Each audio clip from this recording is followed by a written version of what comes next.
Not right. Right? Right. That's what I'm saying. Like, I didn't have to, I had girlfriends or whatever, but as a guy, you'd be like, man, she gonna move how she move, whatever. But this is my child. This is my daughter. And I'm watching this little girl grow and flourish, and I'm teaching her how to do what she knows. She know everything she know from me or her mother. That's it. And nobody else ain't teach her this. I told her this.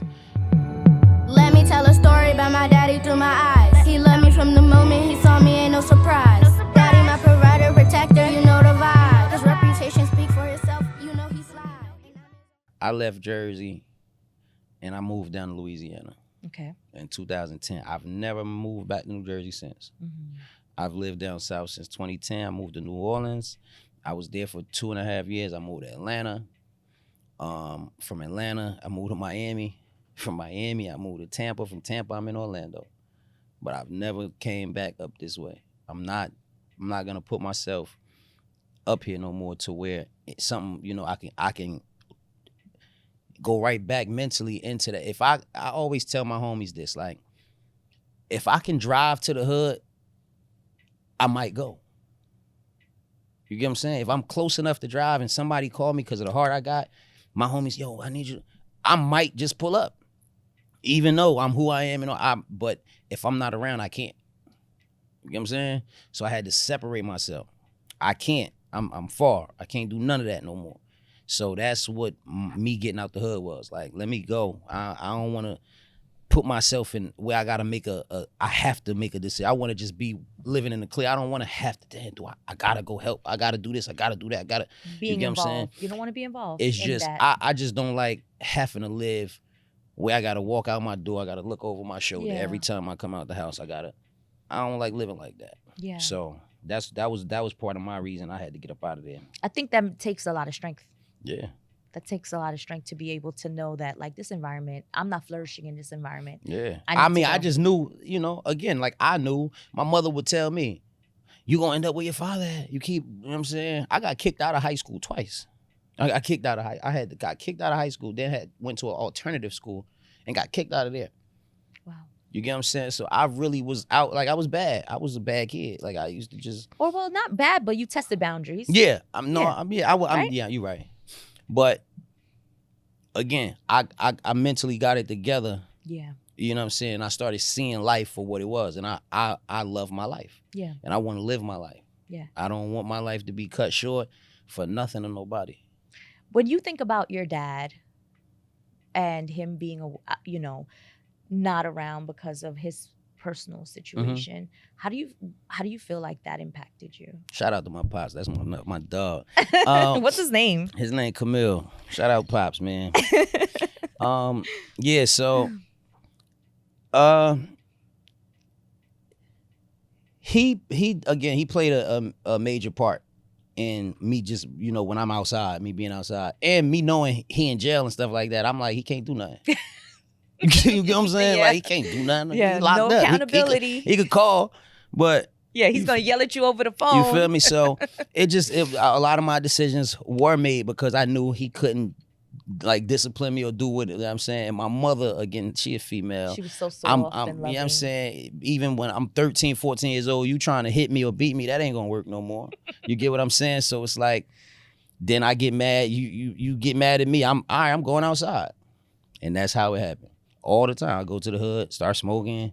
Now I'm outside. The homies like, yo, we about to go here, do this. I jump in the car. Were there any times where you missed him? Yeah, oh yeah. For sure. It was times where my mother used to get on my nerve and I'd be like, I wish I was with my father. Yeah. You know what I'm saying? So, yeah. It's so interesting because I wonder if that's also part of the reason why you made the choices you made, right? Mm-hmm. You knew that you wanted to be there for your daughter. Right. Absolutely. That's my daughter changed my entire life. How I see things, how I see women, everything. It changed everything. Literally. She changed everything. So everything I do is for Kylie. You get what I'm saying? Shout out my baby Kylie Rebel, man. Tell me, how did she change things for you? Again, just me wanting to be there for her. Me knowing she needs her father. Like, It's like, that's what, like, now the decisions I make, like, I think before everything I do. I'm not gonna make I'm not making no decision because it's like, if my phone ring right now, it's like, all right, if I do this or if I go here, but where my daughter gonna be at? What she like? Am I gonna be? I gotta make sure I'm coming back to my. You know what I'm saying? So I just everything I do, I think about her first. It's so interesting that fatherhood turns, and they always say, no matter how tough the guy is, like once he has a daughter, he completely changes. Yeah, I mean I feel like that's 100% fact. I feel like that's factual. And every single time I interact with a man, and he tells me, factual. yeah, every single time I interact with a man and he tells me he has a daughter, I like the vibe that he gives off is completely different. Yeah. Than anything else you talk about. Yeah. Yeah, because that's a touchy and it's a real it's that love come from a different place for my child. I think also the protection factor, Absolutely. right? There's like a whole protective element in you that probably wasn't there before. No, right. That's what I'm saying. Like I didn't have to, I had girlfriends or whatever, but as a guy, you'd be like, man, she gonna move how she move, whatever. But this is my child, this is my daughter, and I'm watching this little girl grow and flourish, and I'm teaching her how to do what she knows. She know everything she know from me or her mother. That's it. Yeah. She don't. Nobody else ain't teach her this. I taught her this. My daughter be in the studio with me. I taught her how to rap. You get what I'm saying? She's doing gymnastics. I teach her how to flip and put her in gymnastics, all of that. Like, so it's like, I have to be here. That was my mind. Like when I saw her, I was just like, I gotta be like, that's it. Yeah. This girl, I'm not doing nothing stupid. I'm not jeopardizing nothing to be away from her. That's just what it is. 100%. That's so beautiful. Yeah, absolutely. That's so beautiful. I think about childhood trauma, and I think about like, obviously, if it sounds to me like you've overcome a lot of your past situations, like you're not haunted by anything. Nah. Yeah. I actually, that's what I'm saying. Like, I feel like I'm living life now, like living life, and I'm in the clear, like just like my mental, like again, I don't gotta look over my shoulder. I live decent. I got a nice crib, nice car. I could walk. I could leave my door unlocked. Honestly, I could leave my daughter's scooters outside and nobody gonna touch it. Stuff like that. Like that's all I really ever wanted. Like you get what I'm saying. We didn't have that living in North. Sounds like peace. That's all. You know what I'm saying. So it's like now, and that's why now that I feel like I'm trying to, I'm not all the way at peace, but I'm trying to find it. Yeah. And I feel like that's what's allowing me to get in the headspace now to want to do everything that I want to do with my little bros and make sure that they good.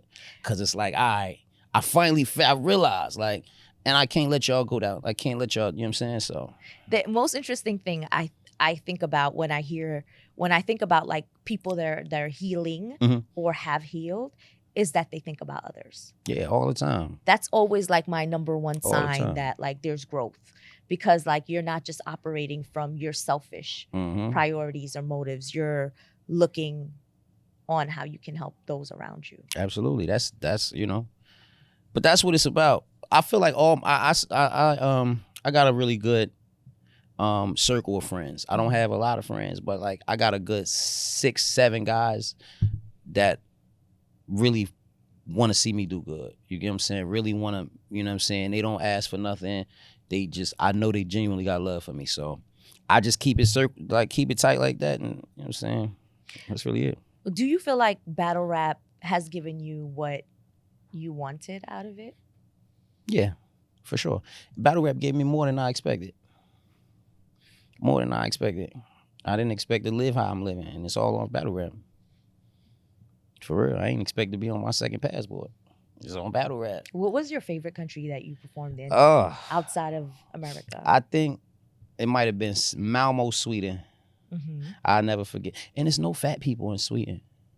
It must be the diet. It's no obese. It's no overweight people. Like everybody out there rode bicycles. Yeah. Ooh. There's no overweight people. A lot of physical activity. Like it was literally like, I was like, this is crazy. But they food sucked. But the nightlife was amazing. The shows was amazing. I was out there with Bone Thugs and Harmony, Mr. Fab, The Jacker, Paul Wall. Who else was there?